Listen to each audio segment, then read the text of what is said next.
Lu tahu nggak kalau ribuan tahun lalu ada seorang kaisar yang begitu takut mati sampai rela ngabisin kekayaan negaranya.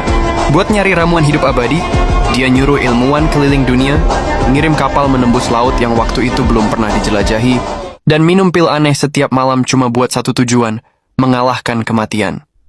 Namanya Qin Shi Huang, kaisar pertama Tiongkok. Tapi sebelum jadi penguasa paling ditakuti di masanya, dia dulu cuma anak kecil dari sebuah negara kecil yang lahir di dunia yang kacau balau. Tahun 29 sebelum Masehi, di sebuah negara bernama Qin, lahirlah seorang bayi bernama Yingzheng. Waktu itu, Tiongkok belum jadi negara besar seperti sekarang. Bumi yang kita sebut Cina masih terpecah menjadi 7 kerajaan besar yang terus-menerus saling serang. Ini disebut periode negara-negara berperang. Bayangin, 7 kerajaan besar yang masing-masing punya raja, pasukan, mata-mata, dan ambisi untuk jadi penguasa tunggal. Tiap tahun ada perang. Tiap musim ada pembunuhan politik.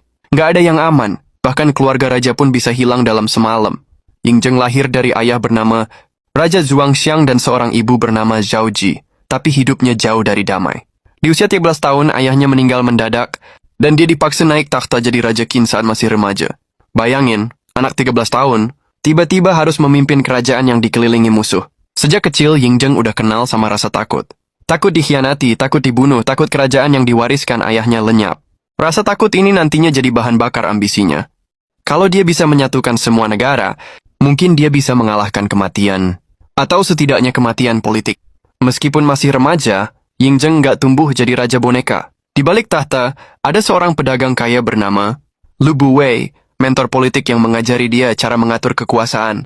Lu Buwei ini pintar, licik, dan ngerti cara memecah belah musuh. Zheng belajar cepat. Dia mempelajari seni perang, diplomasi, dan cara memanfaatkan kelemahan orang lain. Bahkan ketika masih belasan tahun, dia sudah menghadapi percobaan kudeta dan percobaan pembunuhan. Setiap malam dia tidur dengan rasa was-was. Setiap hari dia belajar satu hal. Kalau mau selamat, lo harus jadi yang paling kuat. Pelajaran itu nempel sampai dewasa. Dia nggak mau sekadar bertahan. Ambisinya lebih besar. Menyatukan seluruh negeri supaya nggak ada lagi raja-raja yang bisa mengancamnya. Begitu dewasa, Yingzheng memulai rencana gila, satu persatu menaklukkan kerajaan tetangga. Strateginya cerdas, serang yang lemah dulu, beli pengkhianatan di dalam musuh, dan jaga logistik pasukan supaya perang bisa terus jalan. Perang demi perang dijalankan. Negara Han jatuh, disusul Zhao, Yan, Wei, Chu, dan Qi. Tahun 221 sebelum Masehi, setelah 2 dekade darah dan tipu daya, Yingzheng berhasil menaklukkan seluruh daratan Tiongkok. Untuk pertama kalinya dalam sejarah, semua kerajaan itu bersatu di bawah satu bendera. Dia mengganti namanya jadi Qin Shi Huang, yang artinya kaisar pertama dari dinasti Qin. Bukan raja tapi kaisar.